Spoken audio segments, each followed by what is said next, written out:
دن دے وچ حضور سیدنا امام علی مقام امام حسین رضی اللہ تعالیٰ عنہ اور آپ دے تمام رفقاء کرام حضرات شہداء کرب و بلا رضوان اللہ تعالیٰ علیہم اجمعین دی پاکیزہ بارگاہاں دے وچ اپنے نذرانے عقیدت پیش کرن دے حوالے دے نال منعقد ہومن والی آج دی اس بابرکت سالانہ محفل اقدس وچ حاضر ہیں۔ دعا ہے کہ اللہ پاک اسا سب دی حاضری اپنی بارگاہ اقدس وچ قبول و منظور فرماوے اور ساڑی اس بستی جنڈواں ضلع بکھر دے جو احباب اہل اسلام اہل سنت و جماعت نہایتی عقیدت دینی جذبے اور محبت دے نال میرے آقا کریم علیہ التحیات و تسلیم دی پیاری اولاد امجاد دے نال اپنے غلامی والے رشتے اور تعلق دے اظہار واسطے اور اس تمام علاقے نو ذکر امام علی مقام رضی اللہ تعالیٰ دے فیوز و برکات دے نال فیض یاب کرن واسطے اس بابرکت سالانہ محفل اقدس دا انتظام کردے ہیں۔ اللہ پاک قبول و منظور فرمیندے ہوئے اس بابرکت ذکر مقدس دے فیوز و برکات جملہ منتظمین اور اسا سب حاضرین نو عطا فرماوے۔ چونکہ سلسلہ طویل گفتگو دا جاری راسی میرے بعد بھی اور کل دے پروگرام بھی تو جو عنوان اور میں نو بڑی انتہائی خوشی ہو رہی ہے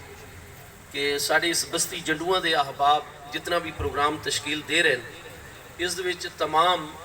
گفتگو کرن والے جو ساڑھے اکابر علماء اساں تا انہاں دی جتیاں سیدھی کرن دے اپنے آپ نو قابل بنا گنوں تا بہت بڑی گل ہے۔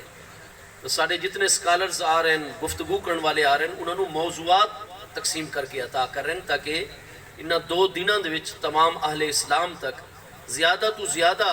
علم جڑا ہے دین دا وہ پہنچ سکے۔ میں طالب علم دے ذمے حضرات اہل بیت اطہار دی مقدس ہستیاں اور محبوب کریم علیہ السلام دے پیارے صحابہ کرام دی مبارک ہستیاں دے جو باہمی تعلقات عظمت رواداری اس دا موضوع میں نے عطا فرمایا گیا ہے۔ تو چونکہ محبوب کریم علیہ السلام دے مقدس اہل بیت اطہار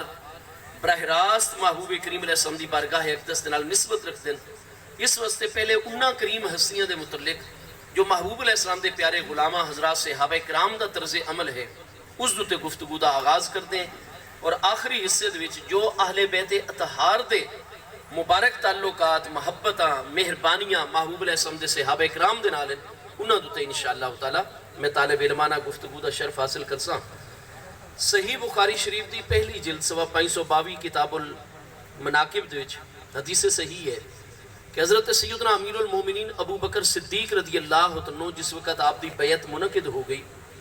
آپ نے جڑے ابتدائی خطبات عطا فرمائے انہاں دے وچ بنیادی ترین چیز جس دی طرف حضرت امیر المومنین سیدنا ابو بکر صدیق رضی اللہ عنہ نے توجہ فرمائی وہ پوری دی پوری امت نو حضرت ابو بکر صدیق رضی اللہ عنہ نے نصیحت فرمائی کہ ارکبو سیدنا محمدن فی اہل بیتہ ہی کہ اے تمام دے تمام محبوب کریم علیہ السلام دے پیارے غلاموں محبوب علیہ السلام دے امتیوں جس وقت محبوب کریم علیہ السلام دے اہل بیت اطہار دا معاملہ آئے ارکبو سیدنا محمدن فی اہل بیتہ ہی تو محبوب علیہ السلام دے اہل بیت اطہار دے متعلق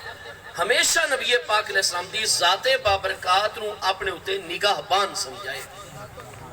حضرت سیدنا ابو بکر صدیق رضی اللہ عنہ اپنے اس فرمان دے وچ واضح کر رہے ہیں کہ بے شک محبوب کریم علیہ السلام دا وصال اقدس ہو چکا ہے آپ روضہ انور دے وچ جلوہ کریں محبوب کریم علیہ السلام دی حدیث صحیح ہے الانبیاء احیاء فی قبورہم یصلون وصال اقدس تو بعد جنہیں ہی انبیاء کرام علیہ السلام دی مبارک تدفین ہوندی رہی ہے قبر منور انبیاء کرام علیہ السلام تے بند ہوندی آئی انبیاء کرام علیہ السلام اپنی مبارک قبر اور مزارات وچ احیاء نبی پاک علیہ السلام نے فرمایا زندن یصلون نمازاں بھی اللہ پاک دی بارگاہ وچ ادا کر دیں۔ حضرت ابو بکر صدیق نے فرمایا ساڑھے پیارے محبوب علیہ السلام دا وصال اقدس پر حق ہے اور جویں ہی قبر منور وچ آپ دی تشریف آوری ہوئی ہے جلوہ گری ہوئی ہے اللہ پاک نے دوبارہ نبی پاک علیہ السلام دی ذات بابرکات نو قبر انور وچ حقیقی جسمانی زندگی مبارک عطا فرمائیے آپ قبر منور وچ جلوہ گر ہیں زندہ ہیں موجود ہیں اور فرمایا محبوب کریم علیہ السلام قیامت تک اپنی امت دی طرف توجہ فرما رہے ہیں کہ جس وقت بھی سادات کرام اور محبوب کریم علیہ السلام دے اہل بیت اطہار اور آپ دی آل طیب اور اولاد امجاد دا معاملہ آپ دے کسے امتی دے نال پہندا ہے محبوب علیہ السلام باقاعدہ قبر انور دی جو دیکھ رہے ہوندے کہ اس امتی نو اگر ایمان مل رہے تو ساری تشریف آوری نال اگر قرآن مل رہے تو ساری وجہ تو اگر ظاہر و باطن دی ہر نعمت پہنچ رہی ہے تو ساری امت تک سارے ذریعے پہنچ رہی ہے اور ہن اس میرے امتی دا معاملہ میرے پیارے بچے سید صاحب یا آل طیب نال آ گئے میں اللہ دا محبوب دیکھ رہا میرا امتی میری اولاد دے نال کیا رویہ اختیار کرتا ہے. یہ حضرت امیر